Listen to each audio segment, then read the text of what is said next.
Hi everyone, this is Charlie from Literary Gladiators, the musical director and a panel member, and I am back. Some of you are going, "Oh no, not him!" But welcome to the channel if you're new, and please like, subscribe, whatnot. We are also on Patreon, but enough about that. I'm doing my individual video. I try to do them as much as I possibly can, and I wanted to talk about a book I found at my local library, Into the Light, by John Lerma, MD. So MD means doctor. No, this book it's copyright, I think it was 2005, and yeah, and it's real life stories about a pre-death experience and the life review process before one course is over. For those of you who are who watch all our videos and whatnot, yes, I'm a Catholic, practicing Catholic, but I still believe there's something else out there greater, helping those cross over.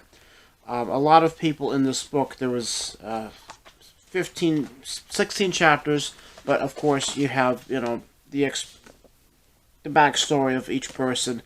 One in particular stuck out to me. I just finished this book last night. Was I'm gonna just make up names here because I don't want to use actual names, but this guy named Joe. how original, right? He was actually for 78, and you're on hospice. You had to have done something wrong because 78 is young.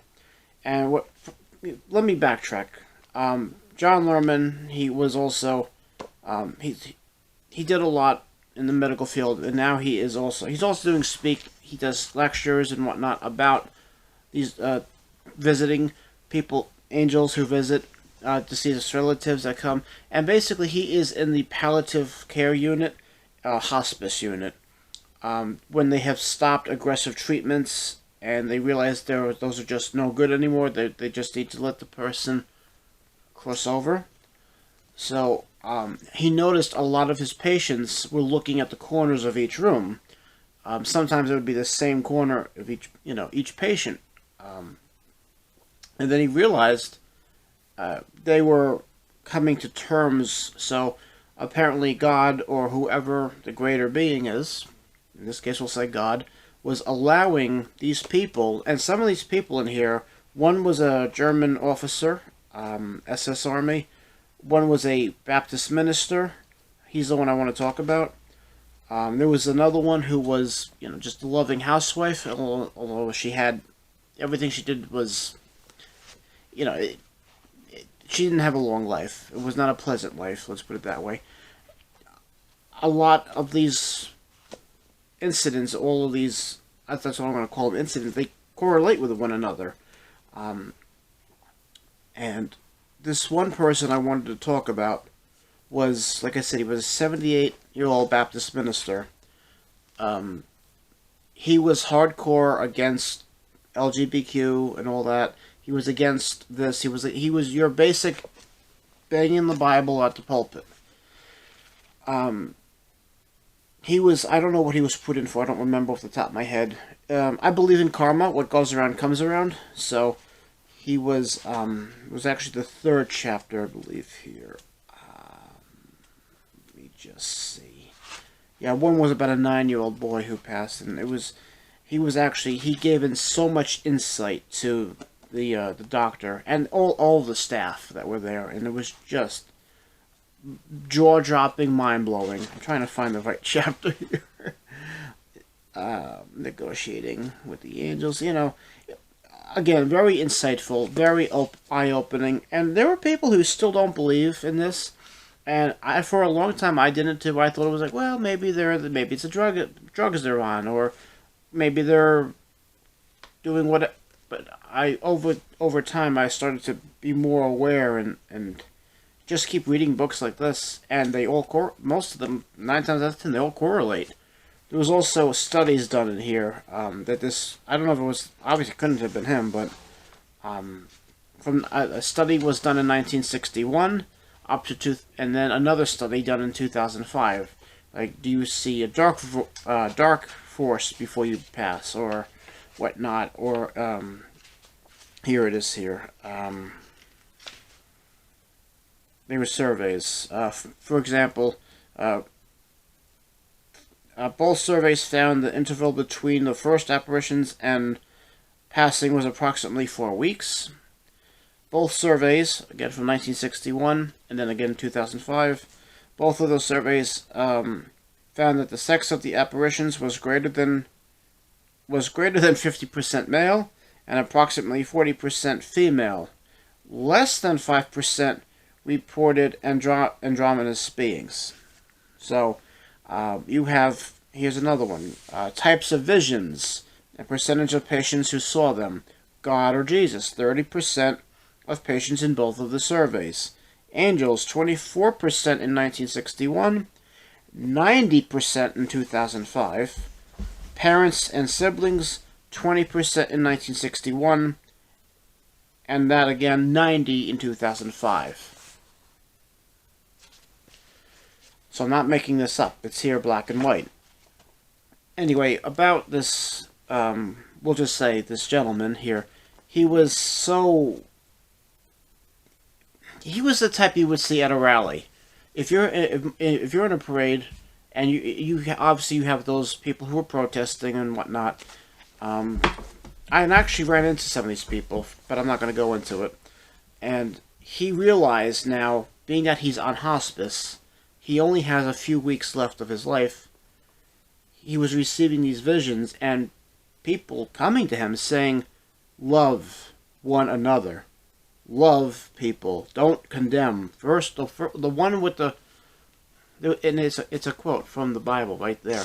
Let the one with the no sin cast the first stone. I butchered the quote exactly, but you know I'm going with this. And he was realizing there were like Joel Osteen. I don't believe in him. He's, a lot of them want this. We're not going there. But he said his turnaround was like this, and he was able to pass very peacefully. And just another example was how he pretty much hated everybody who didn't conform. His wife, he was not at all. She was a great minister's wife, a great preacher's wife. That's why he married her. And then he realizes when no one came to visit him, how he screwed up majorly, and he realized, I need to at least let her know I'm sorry, I was mean and cruel and very uppity with you. And turns out there were forces at work that were able to help the social workers get in contact with her. And when she realized he was passing of whatever it was, she was over there within days, excuse me. And then he was able to cross over, like I said. One other example, like I said, the German officer, he moved to Argentina. He was a biological scientist. They wanted him to work for the SS Army and all that. He at first said, no, I don't want to, but then, of course, they put something out for the family, his kids, his wife. So he basically said, I'll do what you want, leave my family alone. Well, noble and good, but after what he was told to do, I don't know what he did exactly, but he got himself out. And I guess he got an injury or something, moved to Argentina. And for so many years, I think it was 50 or 60 years, he just carried guilt with him. He carried the guilt. Because right before he left, he turned his head when they were turning the showers on. We don't need to go into that. I think you know where I'm going with this.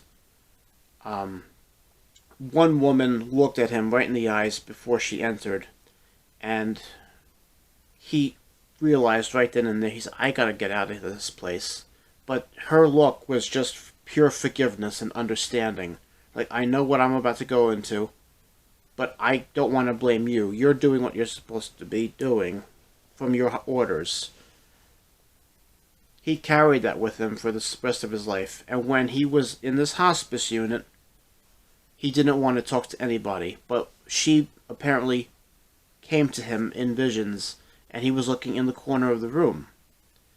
And she told him, I already forgave you when before you even did what you were doing. You were doing your job. You were trying to save your family. When all of us meet our Maker, we have what's called a life review. Some of us don't have it on Earth. Some of us have it once we get over to the other side. I have not had one. So I'm assuming maybe I'll have one in 30 years from now. Maybe when I pass over. But she said God was graceful enough for me to come down to you and to say, forgive yourself. Move on.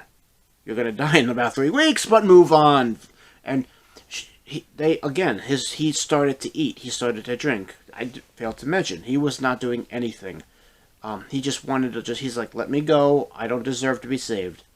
Well, he was eating. He was drinking. He was laughing and joking around. And then, I think 2 or 3 weeks later, he was able to cross over peacefully. So, again, I say this 9 times out of 10 out of everything I read, highly recommend it. There was another book, Learning from the Light, which I have not read yet. I will. That's on my list. I would recommend this to people who are suffering mentally, emotionally, physically, anyway. There are many other books out there, especially at your bookstore, your library. You can always go. They're usually where you would find religion, probably right before that. And again, this one here, we'll put a link in the description. Into the Light, real-life stories about angelic visits, visions of the afterlife, and other pre-death experiences.